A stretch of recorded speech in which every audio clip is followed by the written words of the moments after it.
નમસ્કાર Gujarat weather update સાથે હું છું ભગવતી વિસાવડિયા।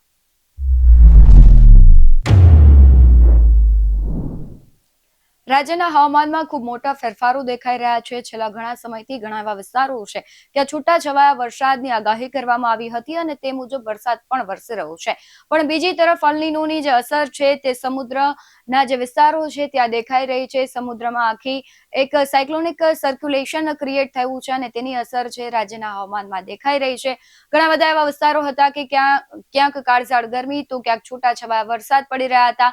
આ બધાની વચ્ચે હવામાન નિષ્ણાંતો છે તેમણે પણ આગાહી કરી છે અને હવામાન વિભાગ દ્વારા પણ આગાહી કરવામાં આવી છે અને ખાસ કરીને મહત્વનું એ છે કે ખેડૂતો અત્યારે ચિંતાતુર બન્યા છે કારણ કે ચોમાસું લંબાણું છે અને જો સમયસર વરસાદ નહીં આવે તો તે વાવણી કેવી રીતે કરશે। પરંતુ આ બધાની વચ્ચે હવામાન નિષ્ણાંત અંબાલાલ પટેલે આગાહી કરી હતી કે 23 જૂન પછી વાવણી લાયક વરસાદ વરસી શકે છે અને ગઈકાલથી આપણે જોઈએ તો ઘણા બધા અરવલ્લી, સાબરકાંઠા, વડોદરા સહિતના જે વિસ્તારો છે ત્યાં છૂટો છવાયો વરસાદ પડ્યો છે। સાથે જ આપણે વિંડીના માધ્યમથી પ્રયત્ન કરીએ કે આજે ક્યાં વરસાદ વરસવાનો છે તે સમજીએ।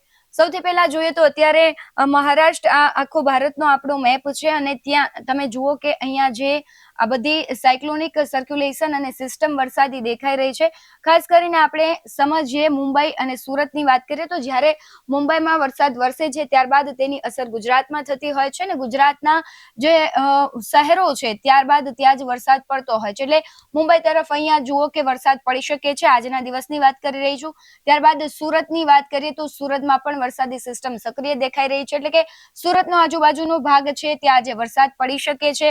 ભરૂચ છે, ડેડિયાપાડા છે, વ્યારા છે, નવસારી છે, આ બાજુ જોઈએ તો વલસાડ છે, આહવા છે, વાપી છે, આ બધા જેવા વિસ્તારો છે કે જ્યાં આજે વરસાદની સંભાવના છે। તો બીજી તરફ આપણે સૌરાષ્ટ્ર અને તે વિસ્તારોની જે દરિયાકાંઠાની વાત કરીએ તો અહીંયા આપણે કચ્છની સૌથી પહેલા વાત કરીએ તો કચ્છના જે વિસ્તારો છે ભુજ છે અને આખો કચ્છનો જે આ વચગાળાનો ગાંધીધામ સહિત માંડવી સહિત આ બાજુ જોઈએ તો રાપર, વાડિયા, આ બધો જ જે વિસ્તાર છે ત્યાં જે વરસાદ વરસી શકે છે। સાથે જ રૂપેન બંદર, ખંભાળિયા, જામનગર એટલે કે આખો દરિયાકાંઠાનો પટ્ટો છે। જામનગર, દ્વારકા, પોરબંદર, માધુપુર, વેરાવળ, કોડીનાર, રાજુલા, મહુવા આ બાજુ ભાવનગર એટલે આખો દરિયાકાંઠાનો વિસ્તાર છે ત્યાં પણ વરસાદ પડવાની સંભાવના છે।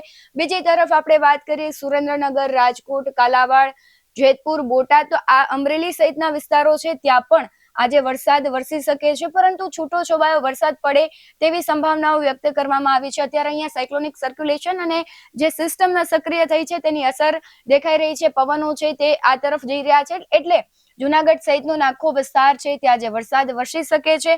આગામી દિવસોની વાત કરીએ તો ધીમે ધીમે એ સિસ્ટમ આગળ વધતી દેખાઈ રહી છે એટલે સાંજ સુધીમાં બધા જે વિસ્તારો છે ત્યાં કવર થઈ જશે અને વરસાદની અસર જોવા મળી શકે છે। બીજી તરફ આપણે જોઈએ કે રાજસ્થાન સહિતનો વિસ્તાર છે ત્યાં પણ ક્યાંક સિસ્ટમ સક્રિય થતી જોવા મળે છે અને આ સિસ્ટમ છે તે રાજસ્થાનના ભાગો છે તેમને પણ આવરી લેશે એટલે કે સાર્વત્રિક વરસાદ છૂટાછવાયાની આગાહી કરવામાં આવી છે। ન માત્ર ગુજરાત જ પરંતુ દેશના ઘણા બધા એવા રાજ્યો છે કે ત્યાં વરસાદ વરસી શકે છે પરંતુ અત્યારે અસમંજસ છે કે જે ચોમાસું છે પાછળ ધકેલાયું છે તો વિધિવત રીતે ચોમાસું ક્યારે એન્ટ્રી લેશે ઘણી બધી સંભાવનાઓ છે પરંતુ સિસ્ટમ સક્રિય થતી હોય છે અને પછી સિસ્ટમમાં ફેરફારો પણ થતા હોય છે પરંતુ આ વખતે જે ચોમાસું છે તે પાછળ ધકેલાયું છે તેને લઈને ક્યાંક ને ક્યાંક ખેડૂતોમાં ચિંતાનો માહોલ છે। ગઈકાલથી જોઈએ તો સાબરકાંઠા, અરવલ્લી અને વડોદરા સહિતના વિસ્તારો હતા ત્યાં છૂટાછવાયા વરસાદ વરસ્યા છે। આજે પણ આગાહી કરવામાં આવી છે પરંતુ હવે જોવાનું રહેશે કે વરસાદ વરસે છે કે કેમ અને જો તમારા વિસ્તારમાં વરસાદ વરસી રહ્યો છે તો એ વિડીયો તમે અમને અમારા વોટ્સએપ નંબર પર મોકલી શકો છો। બાકી આવા જ વધુ અહેવાલો સાથે ફરી મળતા રહીશું। તમે અમારી યુટ્યુબ ચેનલને સબસ્ક્રાઇબ કરવાનું, અમને ફેસબુક અને ઇન્સ્ટાગ્રામ પર ફોલો કરવાનું ભૂલશો નહીં। બાકી અવનવી અપડેટ્સ મેળવવા માટે આપ જોતા રહો BS9 ન્યૂઝ। નમસ્કાર।